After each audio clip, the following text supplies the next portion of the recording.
పక్క రాజుల పైన అనుకోల. వింటున్నారా? గుర్రాలు రౌతులు ఉన్నాయి, సామాగ్రి ఉంది, యుద్ధము, సైనికులు ఉన్నారు, వాళ్ళ మీద అనుకోలా. అయ్యా, ఈ భూలోకంలో నన్ను బ్రతికించగలిగిన వారు ఎవరైనా ఉన్నారంటే అది నీవిచ్చిన న్యాయ విధులు మాత్రమే నన్ను నడిపిస్తున్నాయి అని దావీదు సెలవిస్తూ ఉన్నాడండి. హల్లెలూయా. ఇంకొక మాట కూడా చదువుకుందాం. 130 చదువు ఒకసారి.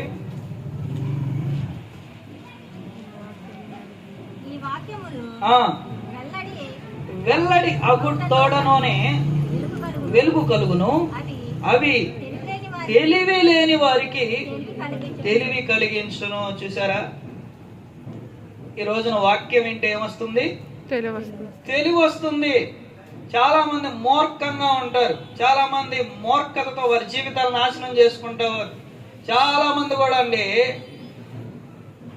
అవివేకంగా ప్రవర్తించి అవివేకంగా నడుచుకుంటారు. ఎందుకంటే వాక్య జ్ఞానం లేదు. ఈ వాక్యం మనుషులకు ఏమిస్తుంది అంటే జ్ఞానాన్ని ఇస్తుంది. వాక్యం చదవండి, సామెతల గ్రంథమైన లేకపోతే కీర్తనల గ్రంథమైన ఆ వాక్యం చదివే కొద్దిగండి ఏ గ్రంథాలైనా సరే మీకు విరక్తి పుట్టొచ్చు, కానీ ఈ బైబిల్ గ్రంథం చదివే కొద్దిగా ఇంకా ఆసక్తిని పుట్టించి ఇంకా అనేక మంది అనుకుంటా ఉంటారు. చాలా మంది చాలాసార్లు ఊరుకోవయ్యా.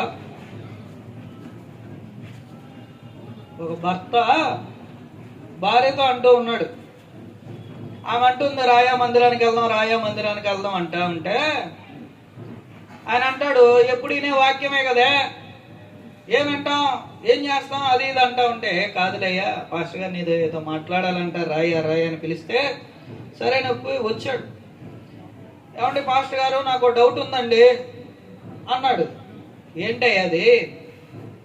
ఏం లేదండి, నేను గత 30 సంవత్సరాలుగా వాక్యం వింటానే ఉన్నాను, నా జీవితం ఏమాత్రం మారలేదు, అదే వాక్యం అదే కదండి, అదే బైబిల్ గ్రంథం, కానీ కొత్తగా ఏమైనా ఉందా ఏంటండి అని ఈ తెలివి కలిగిన వాడు పాపం అడుగుతా ఉంటే, సరే కదయ్యా, ఓకే కదా, మరి నీ భార్య నీకు ఎన్ని సంవత్సరాలుగా వండి పెడుతుందయ్యా?